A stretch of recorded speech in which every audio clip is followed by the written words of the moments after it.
nós que vivemos num estado que ele é epidêmico, quer dizer, endêmico para arboviroses, então, como de repente tudo mudou? Né? Então, são questionamentos que a gente começou a fazer, e aí, olhando para outros estados do próprio país, da região norte, onde eles estão vivendo a pandemia por Covid-19 e uma epidemia por arboviroses, e o porquê aqui não estarmos também vivendo, não é? Mas para a gente saber, a gente tem que investigar, para a gente saber, a gente tem que reativar, não é, refazer tudo aquilo que já fazíamos de longa data, de décadas atrás, e que a gente não tem feito, né? Seja o controle vetorial, seja o diagnóstico diferencial, não é, no caso para ponta, para atenção primária ou para assistência, e para assim a vigilância epidemiológica poder fazer o monitoramento dela, né, dos casos, trabalhar em conjunto com a vigilância ambiental. Então, na verdade, essa reunião, a gente vai fazer um resgate, não só numa visão ambiental, mas epidemiológica, não é? E com desdobramento para assistência, seja ela a atenção primária, como ela a emergência ou urgência, não é? Porque a gente, na verdade, está querendo fazer uma provocação para ver se o que realmente está acontecendo aqui no nosso estado. Se esses números que nós temos, eles são realmente reais ou se ele realmente é uma pontinha da pontinha do iceberg, né? Já que são poucos, já que está sendo muito tímida essa questão do diagnóstico diferencial para arboviroses. Tá? A princípio, a gente programou em fazer em 3 tópicos, né, essa reunião, mas a nossa programação, ela, como eu disse, né, logo no início, nós fizemos a reunião na semana passada, na quarta-feira, e conseguimos, em tempo recorde, enviar o ofício na própria quinta-feira mesmo, né, para os secretários municipais, e ela tinha 3 pautas. A primeira pauta é falando do panorama epidêmico das arboviroses no estado do Rio de Janeiro, né, que vai ser vigilância ambiental, que vai ser da gerência das doenças de transmitidas por vetores e zoonoses, que está responsável. Depois, a vigilância e controle vetorial do Aedes aegypti, que é responsável, vai ser a vigilância ambiental, não é? E o Covid-19 e arbovirose, diagnóstico diferencial na atenção primária e assistência, a gente tinha convidado uma pessoa do Ministério da Saúde para poder falar, não é, da experiência que está sendo vivida na região norte do país e o que poderia trazer, não é, para a gente aqui para o estado do Rio de Janeiro, de provocação e da gente começar a pensar, porque são 2 doenças que se manifestam, às vezes, se manifestam de forma parecida, mas dependendo da conduta, não é, terapêutica do médico, ela pode trazer alguns tipos de prejuízos. Pensando que o dengue, ele sempre tem uma forma hemorrágica, né? E hoje em dia a gente sabe que o Covid-19, ele tem uma forma de trazer trombose.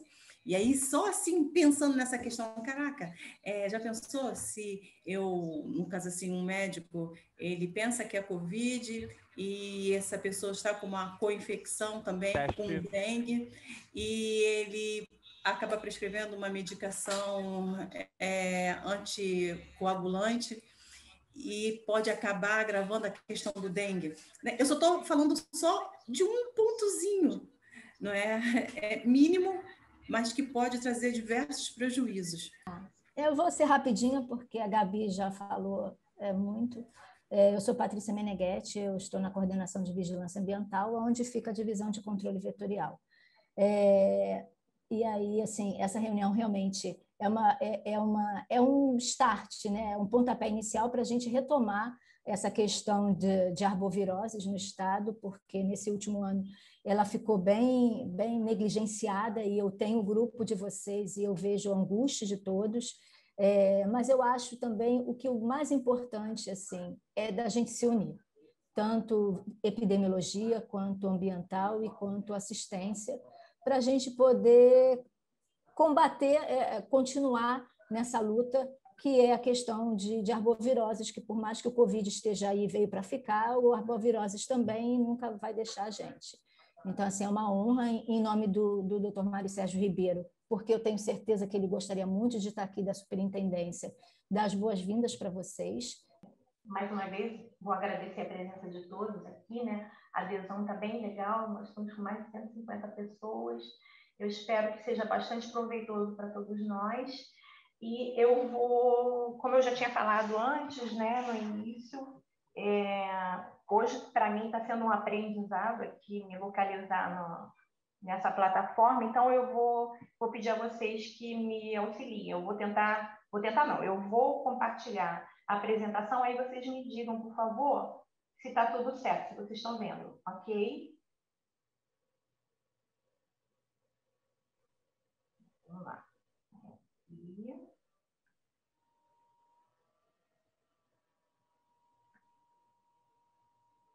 Todo mundo está vendo?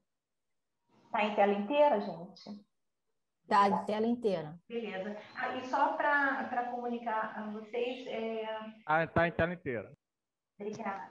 Eu iniciei a gravação dessa reunião para que depois, se alguma coisa a gente não conseguir discutir hoje, que a gente tenha esse recurso para conversar mais posteriormente, na próxima reunião, né? Se for o caso, no e-mail, enfim. Tá bom?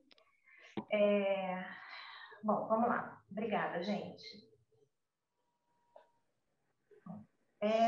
Inicialmente, eu quero mostrar para vocês. Eu só estou com uma dificuldade porque eu estou vendo um monte de coisas na minha tela, além da apresentação. Deixa eu tentar tirar para poder enxergar direitinho, tá? Inicialmente, eu vou mostrar para vocês aqui como é que está o panorama das arboviroses no país, né? Essa tela que vocês estão vendo é a próxima. Eu retirei do boletim epidemiológico do Ministério da Saúde e se refere da primeira à 8ª semana epidemiológica desse ano, né? Então, em vermelho, eu marquei os estados que estão com a maior taxa de incidência de cada uma das arboviroses, né? E aqui, nesse primeiro slide, a gente observa que quem está no primeiro lugar, né, nesse ranking, infelizmente, né, é o estado do Acre, né? E isso já foi divulgado bastante, né? Então, com uma taxa de incidência para dengue na 8ª semana epidemiológica de 1.042 casos por 100 mil habitantes, né? Na região norte, o estado do Acre, ele está com as maiores taxas de incidência das outras duas arboviroses, né? Chikungunya e Zika também. E em verde, a gente marca o estado que teve as menores taxas de incidência das 3 arboviroses. Então, o Amazonas, para chikungunya, né, com 0,2 casos por 100 mil habitantes. O Pará, para Zika, com 0,05 casos por 100 mil habitantes. E o Amapá, com 5,2 casos por 100 mil habitantes. Aí a gente passa para a região Nordeste, em que a Bahia ela tem a maior taxa de incidência de dengue, Paraíba, a maior taxa de incidência de chikungunya, e o Rio Grande do Norte, a maior taxa de incidência de Zika, e o Alagoas com as menores taxas, né? Alagoas e o Piauí com Zika. Aqui na região sudeste, o estado do Rio de Janeiro está com as menores taxas de incidência, e a gente tem observado isso, inclusive pelas planilhas semanais, que são encaminhadas toda terça-feira para todos vocês, por intermédio dos núcleos descentralizados, né? A gente tem o Rio de Janeiro, que tem as menores taxas de incidência para dengue e chikungunya. Para dengue, a gente tem até, segundo o Ministério da Saúde, né, até a 8ª semana epidemiológica, 1,1 caso por 100 mil habitantes. Chikungunya, a gente tem 0,3 casos por 100 mil habitantes. E o Espírito Santo tem a menor taxa, né, taxa zero, apesar da nossa quase zero, né, 0,02 para Zika. Enquanto São Paulo tem a maior taxa de incidência para dengue, que seria de 42,9 casos por 100 mil habitantes. Tá? Na região sul, a gente tem o Paraná com a maior taxa de incidência para dengue e o Rio Grande do Sul com a menor taxa de incidência para dengue. Na região centro-oeste, a gente tem o estado do Mato Grosso do Sul, com a maior taxa de incidência para dengue e para chikungunya, né? Para dengue com 121,4 casos por 100 mil habitantes, e nós temos na região centro-oeste o Distrito Federal com as menores taxas as menores taxas de incidência para as 3 arboviroses. Agora aqui, vindo agora para o nosso estado, né, a gente faz um comparativo nesse primeiro slide dos casos de dengue notificados até a 16ª semana epidemiológica, que foi a semana passada, né, e o mesmo período em 2019, 2020 e 2021. Vocês podem observar aqui, né, em relação ao número de casos notificados, né, que a redução é bastante significativa, né? Em 2019, nós tínhamos, nesse período da semana 1 à semana epidemiológica 16, 11.165 casos de dengue. Em 2020, caiu para 3.199. E agora, em 2021, nós temos 1.068 casos notificados de dengue, né, por semana epidemiológica de início de sintomas.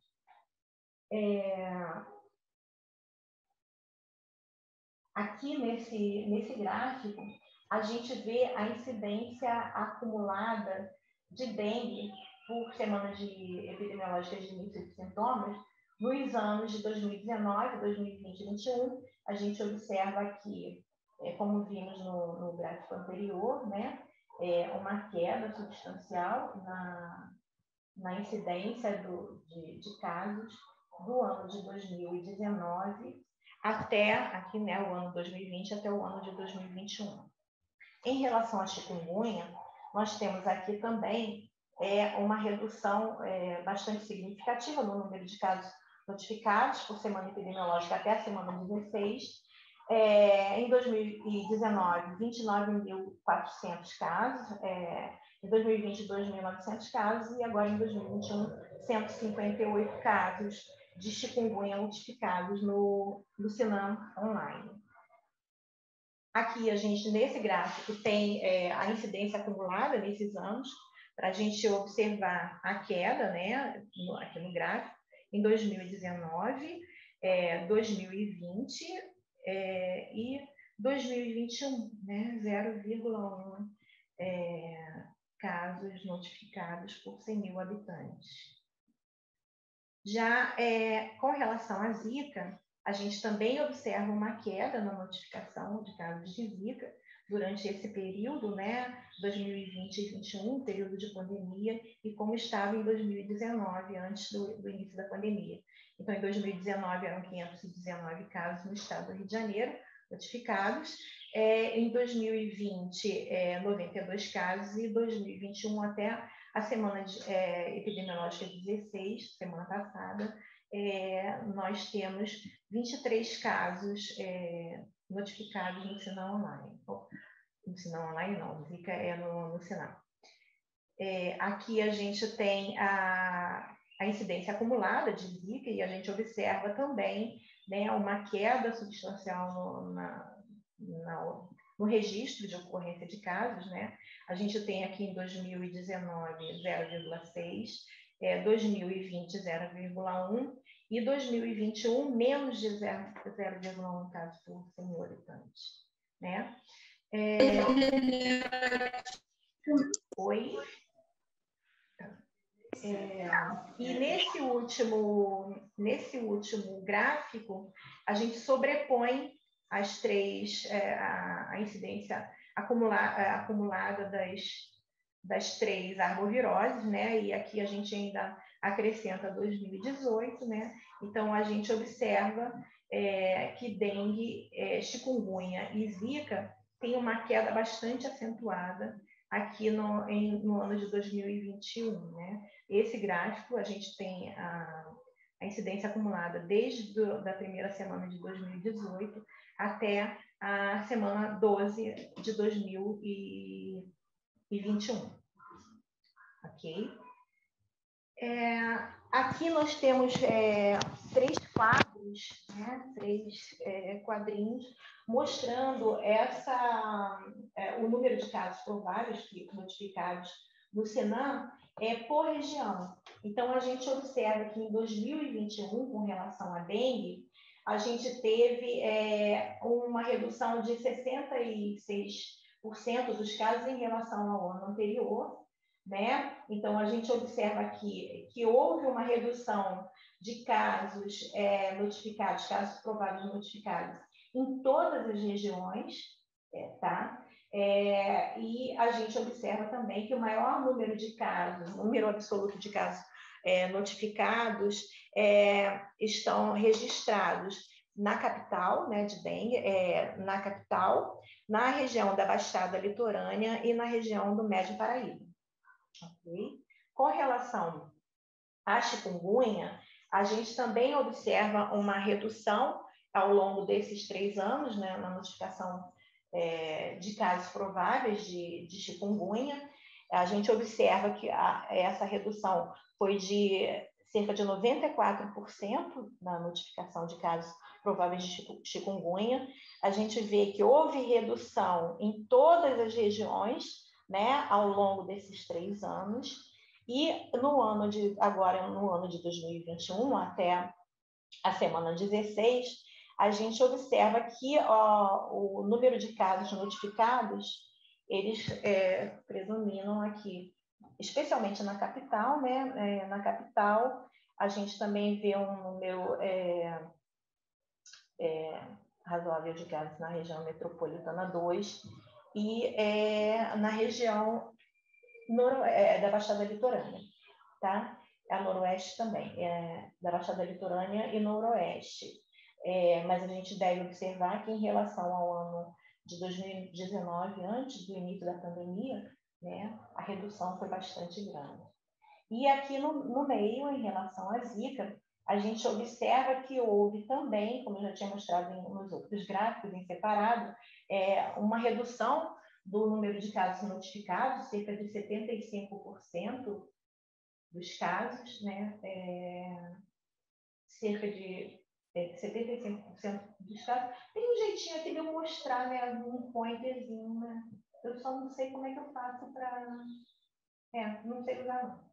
Então, vou continuar com a setinha. Então, a gente tem uma redução de 75% dos casos notificados de Zika em relação de 2021 em relação ao mesmo período de 2020, né? E a gente observa aqui que a região da Baixada Litorânea concentra o maior número de casos, né? 11 casos nesse período dessas 16 semanas, e a capital com 6 casos prováveis notificados no Sinal. Ok? Então, Agora, a gente vai entrar, eu queria fazer alguns comentários, né? Nós fizemos um levantamento de alguns artigos científicos que falam sobre a ocorrência de dengue, né, e outras arboviroses nesse período pandêmico.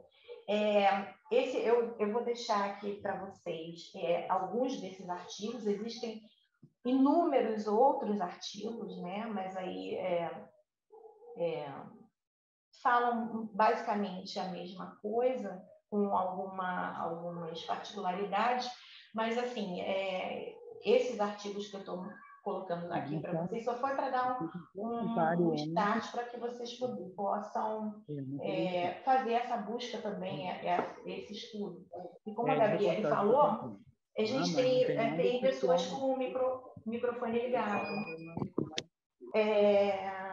Então, como a Gabriele falou no início, eu mostrei aqui, né, com relação naquele boletim do Ministério da Saúde, o Rio de Janeiro ele tem concentrado o menor número de notificações de arbovirose durante esse período, né?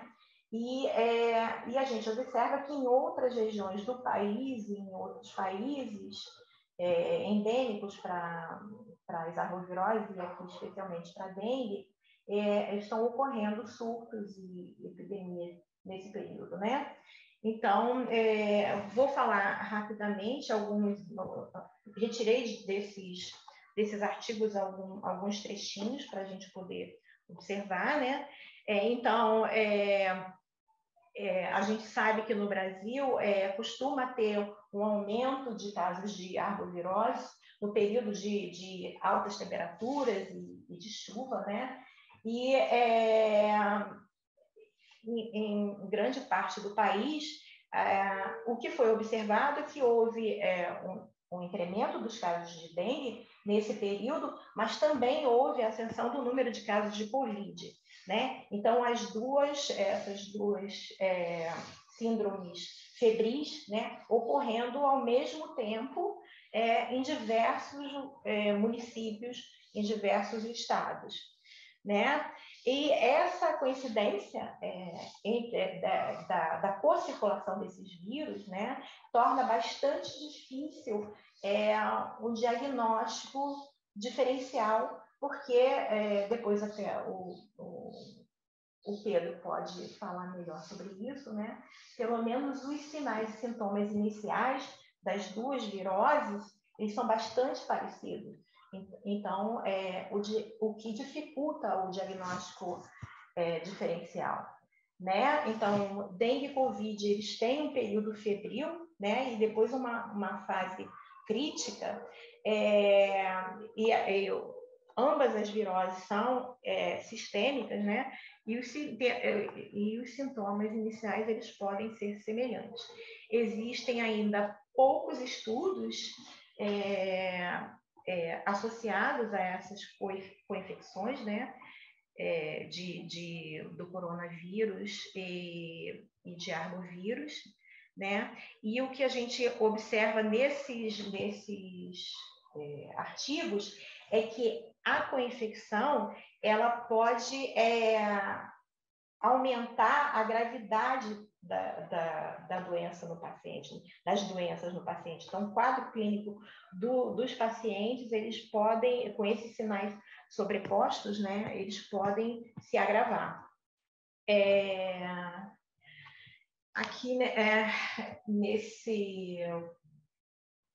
nesse outro quadro, a gente fala também, tentando explicar por que esse número de casos notificados de arboviroses, né, de dengue especialmente, pode ter reduzido nesse período em que a gente esperava que tivesse um aumento de casos, né?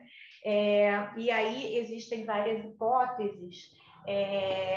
Uma delas seria que durante a pandemia, as pessoas, a partir do isolamento social, têm receio de procurar as unidades de saúde para um atendimento médico, e aí acabam ficando em em sua residência, e esses casos, possíveis casos de arbovirose, acabam não entrando no sistema, não são notificados, e a doença se resolve ali domesticamente. Ou também, caso esses pacientes procurem o atendimento, muitas vezes, como os sintomas são muito semelhantes, há alguma dificuldade para o diagnóstico laboratorial enfim, o diagnóstico clínico, muitas vezes acaba se dando mais importância aos casos suspeitos de Covid-19 e acaba o tratamento sendo todo direcionado para essa suspeita, né? Essa questão também esses artigos apontam que essa questão do isolamento social, né, provocado pela pandemia, seria um aspecto bastante interessante para que a gente pudesse estudar e acompanhar os outros problemas de saúde, né? Se esse isolamento ele teria algum impacto em relação aos outros problemas de saúde, inclusive e especialmente as arboviroses, né?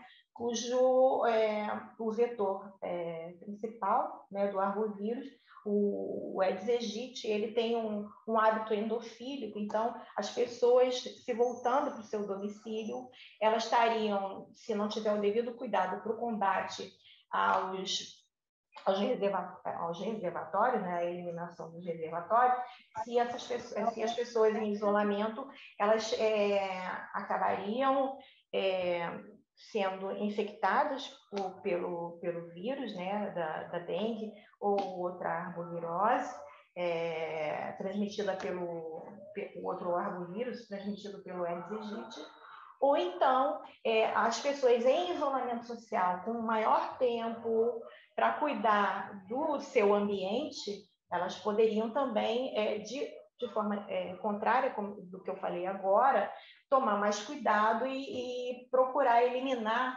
qualquer tipo de foco desses mosquitos, né?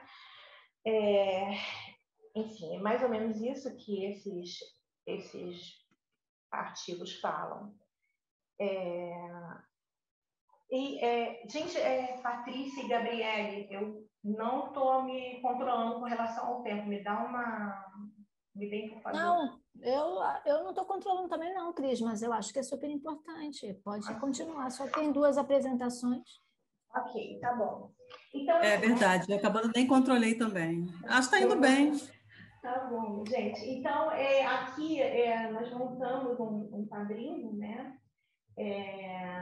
E esse é o tipo de quadro comparativo que eu achei bem interessante, e eu vi uma outra apresentação para uma outra doença que levantava esses pontos, achei bem interessante e trouxe aqui para a gente, mas adaptado para as arboviroses, né? Com relação à vigilância, como é que a pandemia de Covid-19 ela pode interferir na vigilância e controle das arboviroses, né?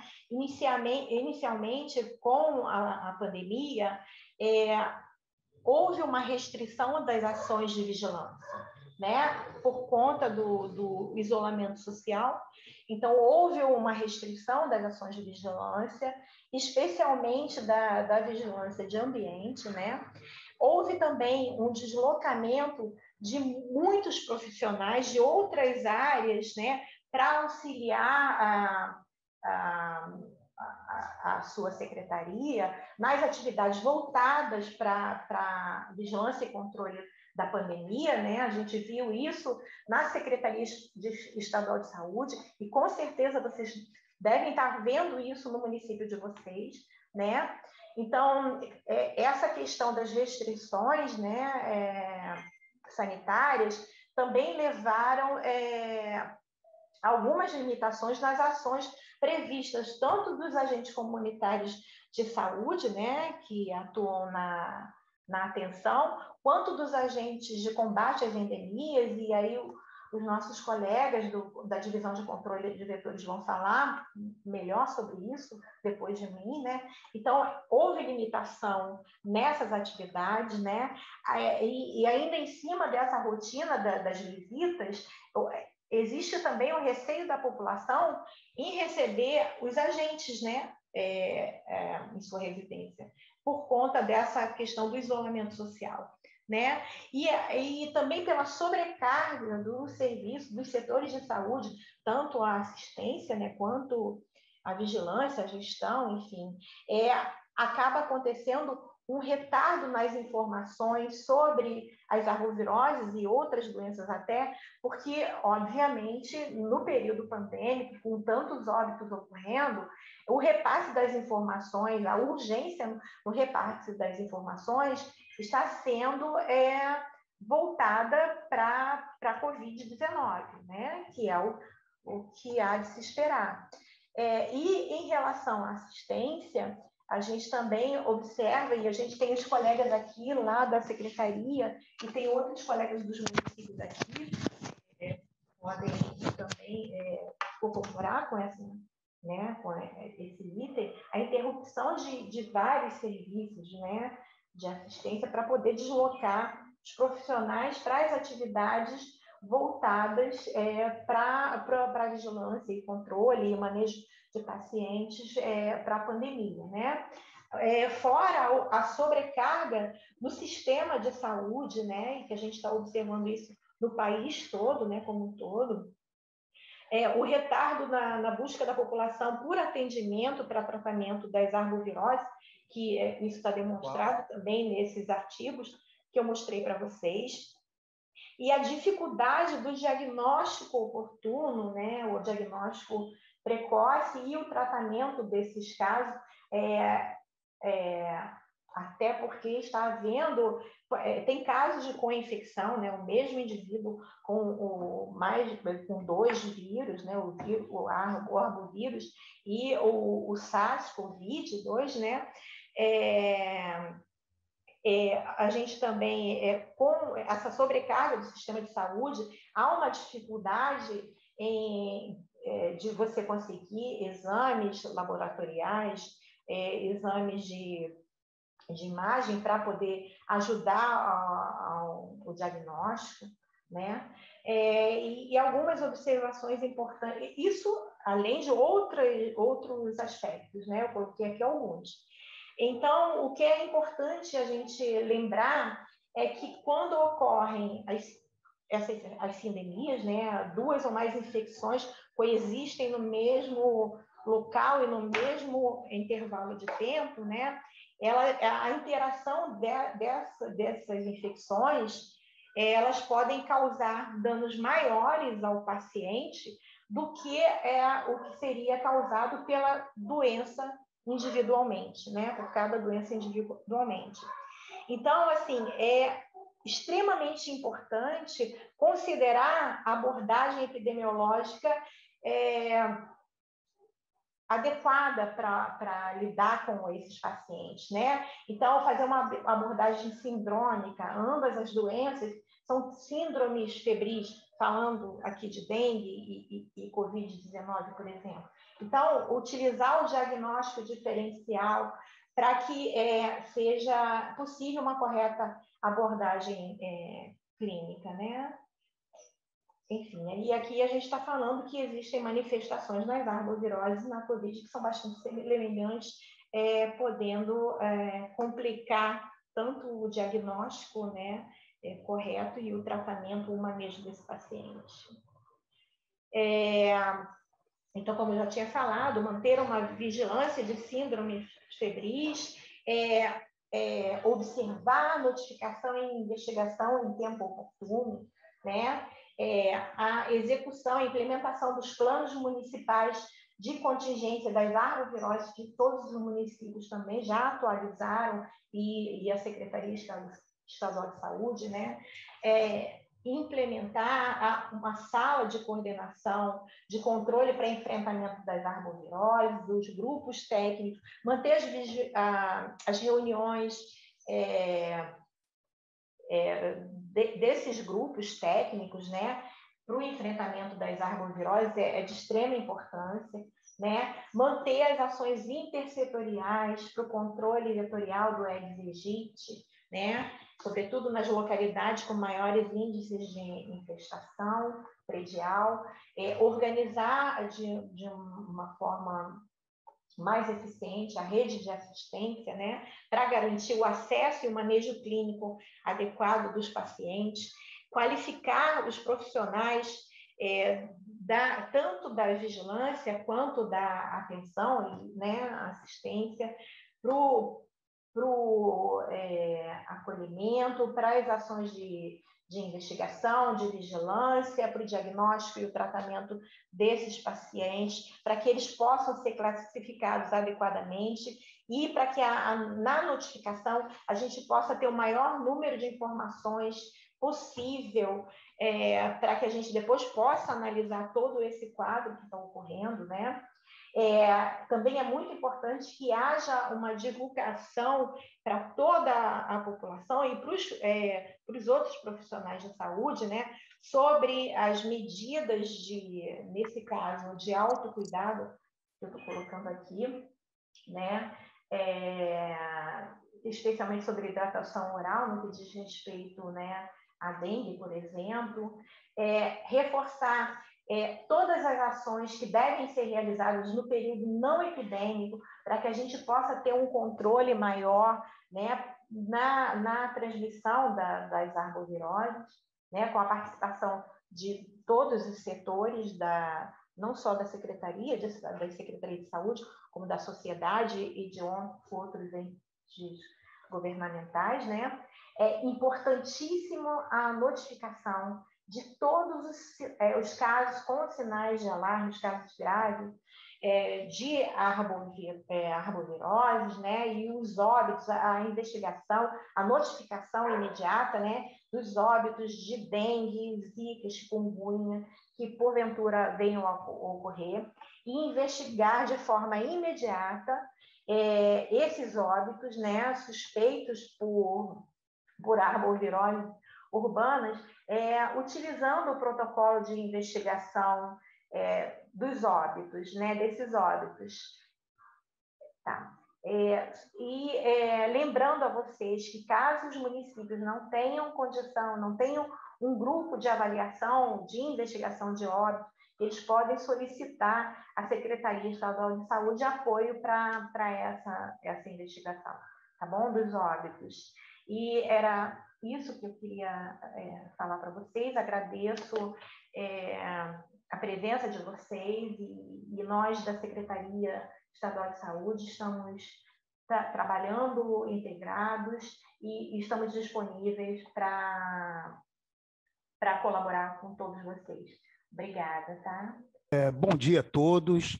Meu nome é Luiz, aqueles que não me conhecem, sou da Divisão de Controle de Vetores, estou aqui com o assessor aqui da Superintendência, Valdo, o nosso diretor, Márcio Anderson.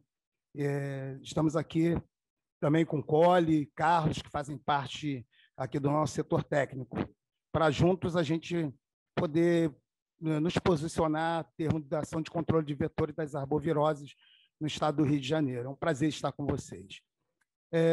A nossa ação aqui é poder colocar, né, qual a posição do controle de vetores mediante a crise, né, que se abate no mundo todo, nessa pandemia. Mas o que nós vamos poder realizar junto com os coordenadores de cada município, a importância da ação, né? E nós vamos começar, dentro da ação, peço a Patrícia para colocar lá na nossa pauta, as informações preliminares com relação à simetria da cobertura, né?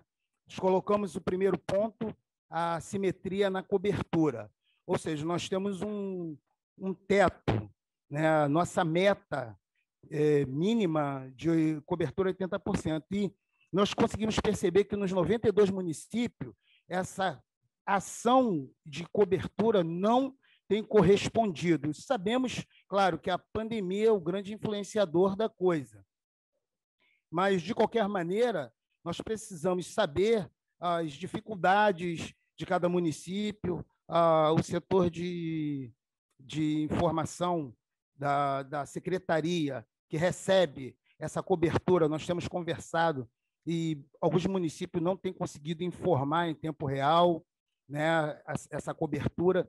Então, isso tem nos causado aí grande preocupação, até mesmo pelo afastamento, né, que sabemos, não podemos culpabilizar ninguém, mas nós temos que resgatar essa ação. Então, essa assimetria na cobertura, essa forma de não conseguirmos alcançar a cobertura necessária em todo o estado do Rio de Janeiro, compromete o serviço, né?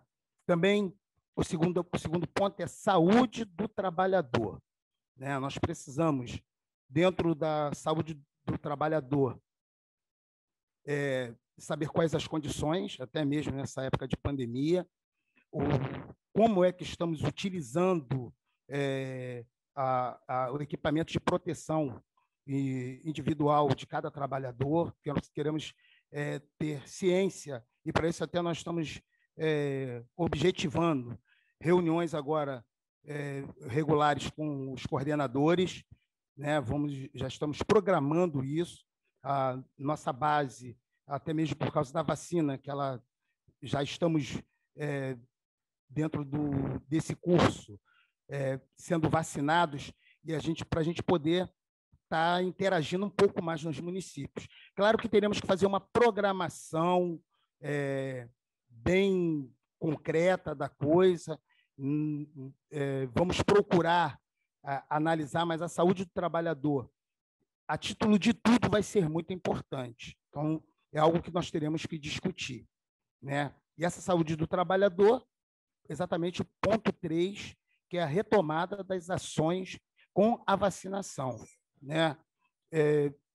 Nós não temos clareza como é que o Ministério ele nos coordena nessa retomada com a vacinação, mas nós já estamos fazendo as programações necessárias.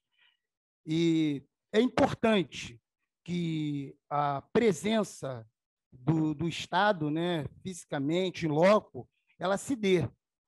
Claro que com toda a proteção necessária, mas é necessário que se dê.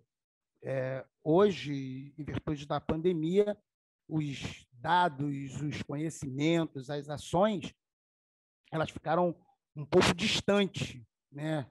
E nós já temos ações para uma retomada dessas nossas ações, dos nossos trabalhos, o mais rápido possível. Então, um pontapé que foi dado agora, muito importante, essa reunião virtual, para as próximas tomadas de decisões, que podermos estar caminhando junto com todos os municípios. Também, a mudança de inseticida. Nós saímos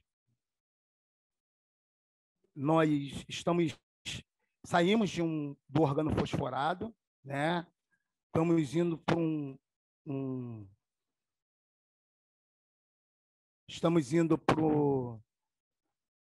inseticida novo, né? E esse inseticida, eu pude estar, né, na capacitação em Brasília, e lá nós fizemos um protocolo de ação para atender os municípios nessa mudança de inseticida. O inseticida ele tem uma característica hidrofóbica, né? Ele não reage à água, né? Ele não pode ser de maneira nenhuma ter contato com água, e outras ações também que vão seguir um protocolo do uso desse inseticida. E a Divisão de Controle de Vetores está fazendo, assim como saiu dessa capacitação, né, nós estamos fazendo todo um protocolo de ação para a utilização desse novo inseticida. Então, a programação anterior é que passaríamos por treinamentos, 92 municípios receberiam treinamento igualitário, equânimes, nós passaríamos tudo aquilo de necessário, desde o equipamento de EPI, das ações de saúde do trabalhador. Isso nós vamos recuperar, né? Vamos recuperar, até a título de que alguns municípios já receberam, né, o inseticida, mas, em virtude da pandemia, nos atrapalhou muito. E nós já estamos em recuperação dessas ações. Então, a mudança do inseticida, e o inseticida tem uma característica, até é bom que todos que estejam linkados, seus coordenadores, que tem que haver um indicativo para o requerimento do inseticida. O inseticida, o protocolo de ação dele, a epidemiologia que trata, né? É a indicação para o uso do inseticida, de um dos adulticidas, né? Quando a gente fala método UBV, de casos. E a mudança para esse protocolo, para essa ação, nós vamos precisar de ajustar, algo que a pandemia também ela acabou nos atrasando. Então, todas essas ações, nós já estamos aqui nessa discussão, como se dará essa retomada, ainda mais com a chegada da vacina, o sucesso que a vacina vai ser, a mudança desses inseticidas, né, que tanto na área de UBV, quanto para o ponto estratégico, e isso é de fundamental ação para a divisão de controle de vetores. E as notas técnicas informativas. Patrícia, pode passar o quadro da nota técnica, o que está, se eu não me engano, lá no finalzinho? Alô, Patrícia? Espera aí que eu estou tentando aqui, mas está agarrado. Espera aí, Gabriel. Espera aí, gente, eu vou pedir aqui auxílio técnico. Vou copiar aquele link para lá. Olha, alguém está perguntando aqui para ver a imagem do Luiz. Eu não consigo aqui acessar. Luiz, você quer essas notas técnicas aqui? Isso, essa daqui mesmo. São os documentos técnicos e informativos para o norteamento das ações do controle de vetor. Então, as diretrizes nacionais é onde nós nos norteamos para tudo que se há de fazer, desde o agente da visita domiciliar, ponto estratégico, as ações de ultrabaixo volume, nós nos baseamos nas diretrizes nacionais, tá? Que é de 2009, ela não está ultrapassada, não. E elas são complementadas de acordo com as portarias do Ministério da Saúde, onde nós nos baseamos, a 1378, toda a normativa, toda a nota técnica enviada do Ministério da Saúde, nós protocolamos e, assim, nós enviamos para os municípios. Alô? Alô? Pode continuar, Luiz. Posso continuar? Desliga o microfone. E até mesmo porque a divisão de controle de vetores ela tem um intercâmbio, né, com a SES, que é a gestora. Então, nós recebemos diretamente da SES, né, dos nossos coordenadores, superintendentes, as notas vigentes. Então, tudo que recebemos, nós repassamos aos municípios. Então, toda essa normativa que é trabalhada, nós pedimos os coordenadores e sabemos que nós tivemos no ano de 2020 a eleição municipal, né, onde é muito importante a gente ressaltar que sempre há modificações nas coordenações, há modificação nos municípios dentro de determinadas ações de saúde, e muitas das vezes isso fica comprometido, tanto que estamos recebendo pedidos para capacitações, para treinamentos, e esses pedidos nós já estamos trabalhando, tá? Quero estar aí dizendo para você, coordenador, que nós já estamos trabalhando nesse pedido. Nós só precisamos ver qual é a melhor forma. Tanto que estamos também pensando em ver virtualmente como a gente dá esse passo para que nós possamos futuramente estar presente ali em loco para poder atender melhor. Mas a gente quer trabalhar muito mais próximo agora do município. Então, todas as ações, né, onde a gente termina a nossa apresentação do controle de vetores, é dizer que precisamos andar exatamente paramentado pela lei, não podemos andar marginal, à margem da lei. Então, a divisão de controle de vetores, ela admite criatividade dentro dos limites da responsabilidade. E a responsabilidade é exatamente andarmos ali juntamente com a lei. Também deixa eu dar um informe aqui que o nosso colega, né, o Milton Araújo, que é o responsável pela informação, ele coloca, né, eu depois vou passar aqui para o Evaldo, para ele até falar um pouco mais sobre isso, né? O Lira, ele está suspenso, não sendo obrigado à sua realização. Caso o município tenha necessidade de realizá-lo, deve seguir o calendário estadual de 2021.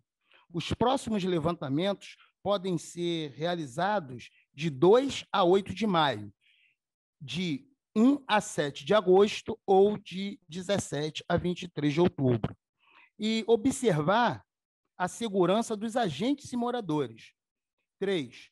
Pode ser realizado monitoramento por ovitrampas. Neste caso, entrar em contato com a Divisão de Controle de Vetores, DCV Ananeri, para orientações quanto à metodologia. Foi o Milton, né, o responsável pela informação, que nos encaminhou. Eu quero, até a todos vocês, aquilo que vocês precisarem de orientação, a título de controle de vetores, vocês podem acessar a DCV, né? Estamos aqui para atender a tudo que diz respeito a controle de vetores,